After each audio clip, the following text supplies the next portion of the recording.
So basically आज बात करेंगे एक सिस्टम पे।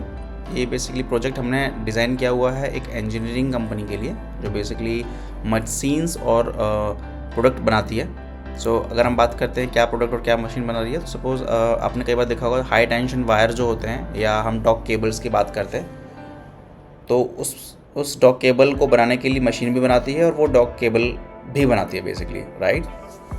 गवर्नमेंट टेंडर्स लेते हैं ये, और माइट भी रिटेल में भी डील करते होंगे। तो अभी बेसिकली इस सिस्टम को मैनेज कर रहे हैं हम। तीन प्रोसेस हमने इसमें इन्वॉल्व किए हैं।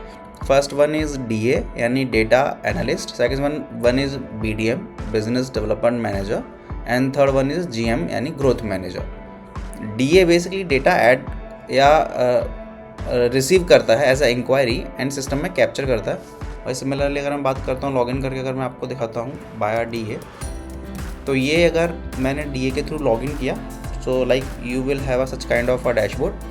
तो आप इसको अपने किसी भी स्मार्ट डिवाइस से भी एक्सेस कर सकते हैं। अभी के केस में जस्ट जो स्टैटिक्स रखे हुए हैं हमने, आपको वो दिख रहे हैं। टोटल लीड्स कितनी है, टच कितनी हुई, नोट टच्ड कितनी है, वॉन, लॉस्ट, इन प्रोग्रेस में है तो उसका वैल्यू क्या है, कोटेशन कितनी का सेंड कर दिया, और कन्वर्जन रेशो क्या आ रहा है।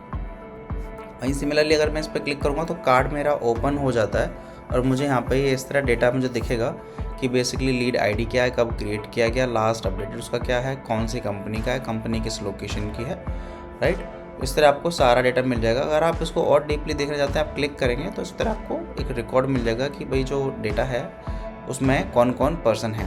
तो लाइक अगर मैं बात करता हूँ मेल्टेक इंजीनियर की, तो इसमें 2 पर्सन हैं, उन दोनों पर्सन का मुझे यहाँ पे इस तरह डेटा दिख जाता है।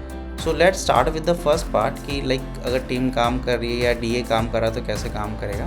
तो ये फर्स्ट हो गया data dashboard. Second one is all leads, तो यहाँ पे उनको वो सारी लीड्स दिखेंगी, कोई लीड कैसी जिस पे क्या स्टेटस चल रहा है, उस पर क्लिक करेंगे तो वो ओपन भी हो जाएगी कि लास्ट कोटेशन क्या शेयर किया हुआ है, उसमें कॉन्टैक्ट पर्सन कितने हैं, यानी जो लीड है मेल्टेक इंजीनियर, इसमें कितने कॉन्टैक्ट पॉइंट्स हैं, उन पर हम बात कर सकते हैं। सिमिलरली कोटेशन देने के बाद जो भी कम्युनिकेशन होगा उस लीड के रेफरेंस में, वो आपको नीचे दिखेगा। फॉलोअप्स में अगर कोई भी लीड ऐसी है जिस पर अपने फॉलोअप आज की डेट का डाला हुआ है तो वो आपको यहाँ दिखाई देगा। इंक्वायरी में आप डायरेक्टली यहाँ से इंक्वायरी कैप्चर कर सकते हैं। जो भी इंक्वायरी कैप्चर करेंगे उसका ऑटोमेटिकली क्लाइंट मास्टर यहाँ जनरेट हो जाएगा। एंड टर्म एंड कंडीशन का भी मास्टर बनाया हो तो आप अपने अकॉर्डिंग टर्म एंड कंडीशंस पे ऐड कर सकते हैं। So let's move to the कि हम एक कोटेशन क्रिएट करते हैं या हम इंक्वायरी कैप्चर कर रहे हैं तो वो कैसे होगा। मैंने यहाँ पे सेलेक्ट किया हुआ है क्रिएट न्यू क्लाइंट। मैंने क्लिक ऑन इट तो यहाँ पे मेरे सारे क्लाइंट दिख रहे हैं। तो सपोज़ मैं smart IT box client add कर लेता हूँ उसमें। तो सपोज़ मैंने ये सिलेक्ट किया तो आप देखेंगे सारी इन्फॉर्मेशन ऑटोमेटिकली मेरी आ गई। मेरे पास कॉन्टैक्ट पॉइंट क्या है और डिलीवरी लोकेशन क्या है। अब सिमिलरली इसमें अगर मल्टीपल कॉन्टैक्ट पॉइंट्स हैं तो अब वो भी आप ऐड कर सकते हो। तो अभी के केस में मैंने क्या किया, मैंने जस्ट एक पुराने कस्टमर को रिकॉल किया और उसका इन्फॉर्मेशन सारा ऑटोमेटिकली आ गया। अब मैं कोटेशन क्रिएट कर सकता हूँ। एंड सेकंड थिंग इज़ कि सपोज़ अगर मुझे नया क्लाइंट ऐड करना है, सपोज़ कंपनी का नेम मैंने यहाँ पे ऐड कर दिया लाइक टेक्नोमैक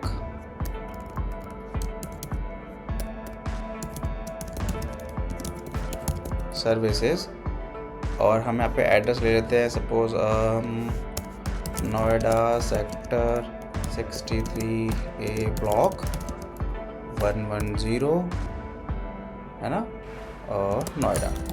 स्टेट क्या है तो लाइक उत्तर प्रदेश, तो सिटी उत्तर प्रदेश की सारी दिखा देगा। आप यहाँ से सिलेक्ट कर सकते हैं सो दैट कि कॉन्फ्लिक्शन ना हो कि अगर आपको कल को state wise city wise report भी देखनी है वो भी आप इजीली निकाल सकते हैं। GST क्या है तो अभी के केस में मैंने GST नंबर डाल दिया।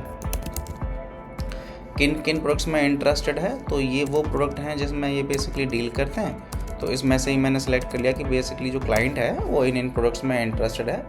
उसके यहाँ पे जो बेसिकली कंजप्शन है वो इन मशीन्स या इन प्रोडक्ट्स का है।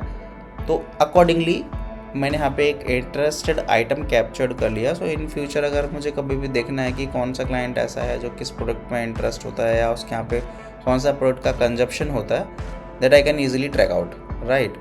तो अब आपने देखा हमने यहाँ पे इन्फॉर्मेशन पंच कर दी।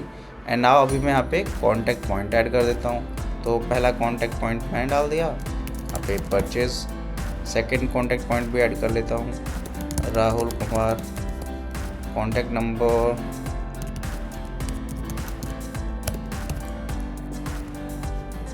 राइट, एंड इसको हम कर लेते हैं लाइक और ये हमारे हैं अकाउंट्स में। तो ये 2 कॉन्टैक्ट पॉइंट्स हैं जिनमें मेरी बात चलेगी। अगर सिमिलरली ये क्लाइंट है, अब नॉर्मली होता क्या है, ये डीए के केस में मैं आपको थोड़ा सा ब्रीफली इसलिए बताना चाह रहा हूँ क्योंकि ये मेथड किस तरह काम कर रहा है कि अगर वहीं टेक्नोमैक्स सर्विसेज नोएडा की रजिस्टर्ड कंपनी है, नोएडा में है, तो इसका जीएसटी नंबर उत्तर प्रदेश का रहेगा। तो अब वहीं पर हो सकता है कि इस कंपनी के सब लोकेशंस डिफरेंट हों, इन द सेंस ऑफ कि जो सेंट्रलाइज ऑफिस है वो दिल्ली में है, बट जो प्रोडक्शन हाउस है या एक्स फैक्ट्री है, वर्क फैक्ट्री है, वो जयपुर में भी हो सकती है, उत्तराखंड में भी हो सकती है ना, पंजाब में भी हो सकती है। तो अभी हम क्या करते हैं कि इन्होंने बोला कि मेरी कंपनी है, यानी टेक्नोमैक्स सर्विसेज ने अपनी डिटेल जब हमारे को दी है तो ये वो डिटेल्स दे दी। अब वो कह रहे हैं कि हमारा डिलीवरी एड्रेस भी आप ऐड कर लीजिए जहाँ पे हम बेसिकली मटेरियल मंगाते हैं। तो मैंने यहाँ पे डिलीवरी एड्रेस ऐड कर लिया, जैसे कि ऐसा कर लेते हैं हम, देहरादून राइट,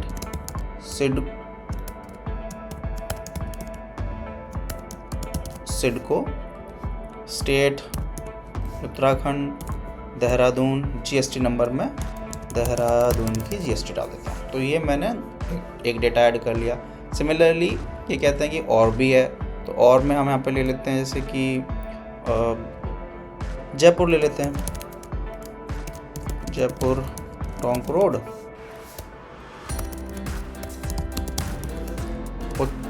जयपुर में हम डाल लेते हैं पे राजस्थान राइट, जयपुर, तो हम जयपुर का जीएसटी नंबर डाल देते हैं। तो इस तरह आप मल्टीपल डिलीवरी लोकेशंस अपनी रख सकते हो, है ना। अब ये मैंने सबमिट किया, मैंने कहा इसको सेव ओनली क्लाइंट। अब सेव क्लाइंट ओनली का क्या मतलब है कि अगर मुझे लगता है कि अभी इस पर्सन ने ये नहीं बोला कि मुझे कोटेशन दो, मुझे तो जैसे इसने बोला कि ठीक है मैं इन प्रोडक्ट्स में इंटरेस्टेड होता हूँ, मुझे जो रिक्वायरमेंट होती है वो इन प्रोडक्ट्स की होती है, तो मैंने ये इन्फॉर्मेशन पंच कर ली। बट ही सेड कि ठीक है मैं आपको फाइनली कॉल करके बताऊंगा कि मुझे कब उस प्रोडक्ट की रिक्वायरमेंट है, आप अकॉर्डिंगली मुझे कोटेशन रेज कर दीजिएगा। तो अभी केस में मैं इसको सेव क्लाइंट ओनली कर लेता हूँ, तो मेरा क्लाइंट वो स्टोर हो गया राइट। सेम ये क्लाइंट का डेटा मैं यहाँ पे क्लाइंट मास्टर में भी देख सकता हूँ, जैसे कि आप देखेंगे। अब मैंने इस पर क्लिक किया तो मेरे पास सारा डेटा ओपन हो गया। सिमिलरली अगर मैं वापस चलता हूँ इंक्वायरी में, अब 10 दिन के बाद या 15 दिन के बाद अगर उस क्लाइंट की इंक्वायरी आई है तो मैंने सब सेलेक्ट कर लिया, टेक्नोमैक्स सर्विसेज, सारा डेटा आ गया एंड मैं इसको ओपन कर लेता हूँ कि कोटेशन क्रिएट करना है। बिल 2 में ऑटोमेटिकली डिटेल आ गई, कॉन्टैक्ट पर्सन कौन है, 2 बंदे हैं, किससे बात हो रही है, सपोज राहुल कुमार से बात हो रही है तो राहुल कुमार का डेटा आ जाएगा। शिप टू कहाँ करना है, क्योंकि डिफरेंट लोकेशंस हैं, तो शिप टू पे हमने बोला आप जयपुर राजस्थान कर दीजिए। अच्छा, अब इसमें बीडीएम कौन है, तो हमने बीडीएम का नाम डाल दिया। तो जो भी बीडीएम रहेगा यानी बिजनेस डेवलपर जो भी रहेगा उसका यहाँ पे डेटा दिखेगा। अब यहाँ पे ले लेते हैं यहाँ पे कि क्या प्रोडक्ट्स की उसको रिक्वायरमेंट है, तो मैंने प्रोडक्ट सेलेक्ट किया तो रेस्ट सारी इन्फॉर्मेशन ऑटोमेटिकली आ जाएगी। मैंने पे प्राइस मेंशन कर दिया। सिमिलरली मैं ऐड कर लेता हूँ सेकेंड वन, तो अगर यहाँ पे मैंने दूसरा प्रोडक्ट सेलेक्ट किया है तो दूसरे प्रोडक्ट की सारी इन्फॉर्मेशन आ गई, मैंने क्वांटिटी डाली एंड प्राइस डिफाइन कर दिया। And similarly I can also select a third one, तो मैंने अभी यहाँ पे थर्ड आर्टिकल सेलेक्ट कर लिया, quantity and the price. So basically इस तरह ही हमने सिस्टम में डेटा डाल दिया एंड डेटा हमारे पास इस तरह रिफ्लेक्ट हो गया। तो अभी आप देखेंगे कि क्लाइंट जो है बेसिकली उत्तर प्रदेश का है राइट, शिप टू हमारा हो रहा है जयपुर राजस्थान में। अब इसमें आ गया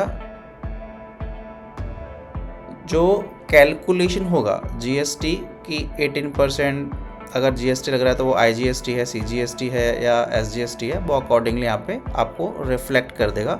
सो सपोज अगर बिल 2 में अगर आपने दूसरी लोकेशन डाली, क्योंकि अभी जयपुर का है, कस्टमर भी जयपुर का है, तो अकॉर्डिंगली वो एक्ट करेगा कि क्या फिगर रहेगा। लेकिन अभी कस्टमर जयपुर का है और हम बिल 2 उत्तर प्रदेश में कर रहे हैं तो वो आईजीएसटी कैलकुलेट कर लेगा राइट। तो आपने देखा यहाँ पे हमारे पास ये फिगर आ गई। अभी अगर आपको लगता है कि कुछ पार्ट ऐसा है लाइक टर्म एंड कंडीशंस आपको ऐड करनी है, तो आप यहाँ पे अपने अकॉर्डिंग टर्म एंड कंडीशन भी नई टर्म एंड कंडीशन ऐड कर सकते हैं। कुछ सिलेक्शन वाला पार्ट है कि मुझे एक टर्म एंड कंडीशन मेरी ये रहेगी एंड दूसरी टर्म एंड कंडीशन मेरी ये रहेगी, तो वो अकॉर्डिंगली इसमें यहाँ पे नीचे प्रिंट हो जाएंगे। जो भी टर्म एंड कंडीशन आप सेलेक्ट करते हो वही टर्म एंड कंडीशन आपकी प्रिंट हो जाएंगी।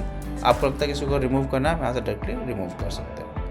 तो ये हमारा कोटेशन रेडी हो गया। What we need to be do, just select on save lead, इस पर क्लिक करेंगे तो इसका ऑटोमेटिकली एक PDF जनरेट हो जाएगा, राइट। ये PDF इसका जनरेट हो गया, लीड इसकी सेव हो गई है,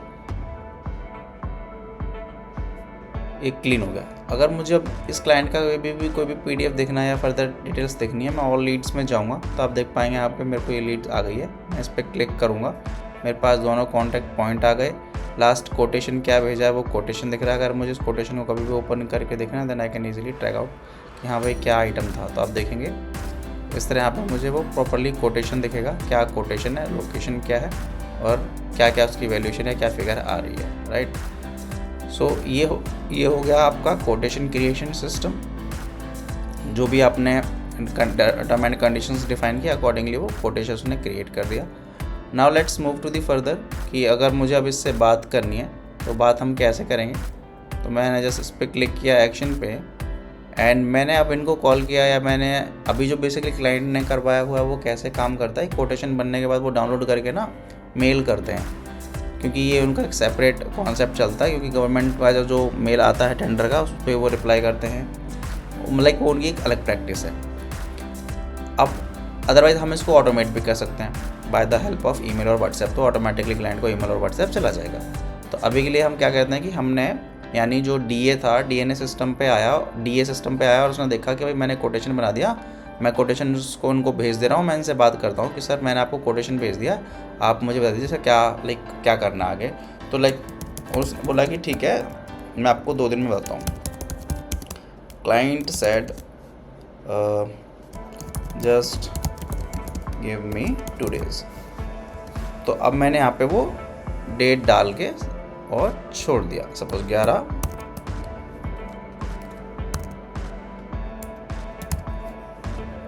एंड मैंने उसको सेव कर दिया। तो आप देखेंगे मेरा रिकॉर्ड प्रोसेस नीचे स्टोर हो गया, राइट।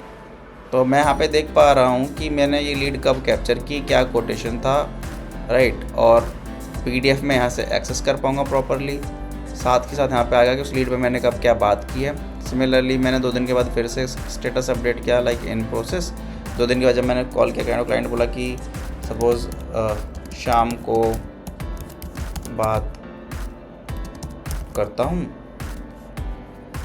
तो अगर मैं बात करता हूँ 9th की, तो मैंने 9th डाल दिया यहाँ पे एंड 15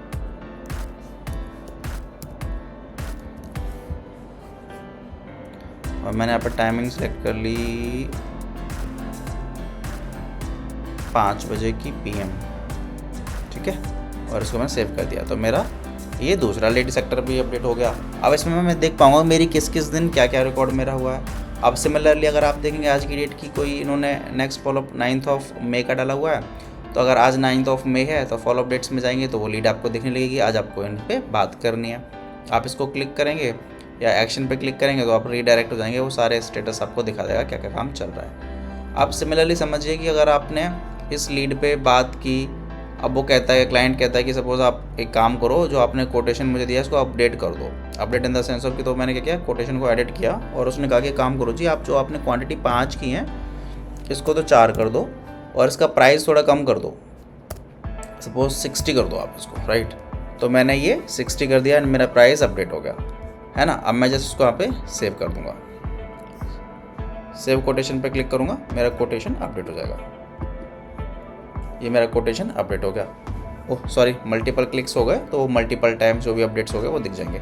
अब यहाँ पे बेसिकली हो क्या रहा है कि अगर मैं कोई भी कोटेशन अपडेट करूँगा तो वो मल्टीपल टाइम्स यहाँ पे दिखाएगा, बट कोटेशन सीरीज़ सेम ही रहेगी। अभी के केस में एक रैंडम फिगर अपडेट हो रही है तो वो हट जाएगी। अब जो भी कोटेशन 1 टाइम अलॉट होगा वही कोटेशन फिगर सेम चलती रहेगी और आप देख पाएंगे कि वो बेसिकली कब वो कोटेशन अपडेट हुआ, राइट। लास्ट कोटेशन कब अपडेट हुआ वो फिगर आप यहाँ पे देख पाओगे। अब इस कोटेशन को देने के बाद भी क्लाइंट कहता है कि नहीं ठीक है, आप मेरे से 2 दिन के बाद बात करो, ठीक है। तो मैंने यहाँ पे डिफाइन कर दिया फिर से, लाइक कि need to call on 13th May और मैं यहाँ पे 13th मई डिफाइन कर दूंगा, सॉरी 2025। उन्होंने कहा कि मुझे 11 बजे आप मॉर्निंग में कॉल कर लो, फिर बात करते हैं, और मैंने उसको सेव कर दिया। तो मेरा ये थर्ड स्टेटमेंट भी मेरी यहाँ पे अपडेट हो गई कि उनसे मैंने 3 बार फॉलोअप किया। बट डीए का भी एक लिमिट है कितना टाइम फ्रेम तक वो बात कर सकता है। तो सिमिलरली आपने देखा कि काफ़ी टाइम से बात हो रही थी बट वो कन्वर्ट ही नहीं हुआ। तो डीए ने क्या किया, इस लीड को डायरेक्ट कर दिया टू दी बीडीएम। बीडीएम कौन है? मोहित शर्मा, एंड असाइन किया इसको। अब ये लीड बेसिकली क्या है, यहाँ से हट जाएगी। अगर आप लीड में जाओगे तो आपको देखो यहाँ से वो लीड हट गई। अब ये लीड मोहित शर्मा यानी जो आपके बीडीएम है उनके डैशबोर्ड पे लीड ये दिखेगी। वहीं अगर हम डैशबोर्ड में देखते हैं तो डैशबोर्ड में देखो कोई भी इम्पैक्ट नहीं आया, क्योंकि वो लीड अब आपके पास नहीं रही, वो लीड मूव करा दी गई है। नाउ द मोहित शर्मा और the business developer will be the responsible person कि वो उस लीड का क्या होगा। अगर सिमिलरली आप इसमें फिर से मूव करते हो, किसी भी सेक्टर में आप जाके देख लो, कहीं पर भी आपको वो लीड नहीं दिखेगी, है ना। सो ये वाला पार्ट था डेटा एनालिस्ट का, जो बेसिकली लीड कैप्चर कर रहा है, एक प्रॉपर इन्फॉर्मेशन ऐड कर रहा है सिस्टम में, जिससे कि वो लीड को कन्वर्ट किया जा सके। Now let's we will move to the second part, that is a business development executive, जो बीडीएम है या बीडीई है, जो इस पर काम करता है, यानी मोहित शर्मा। तो इसको लॉग आउट करते हैं। Let's move to the Mohit Sharma.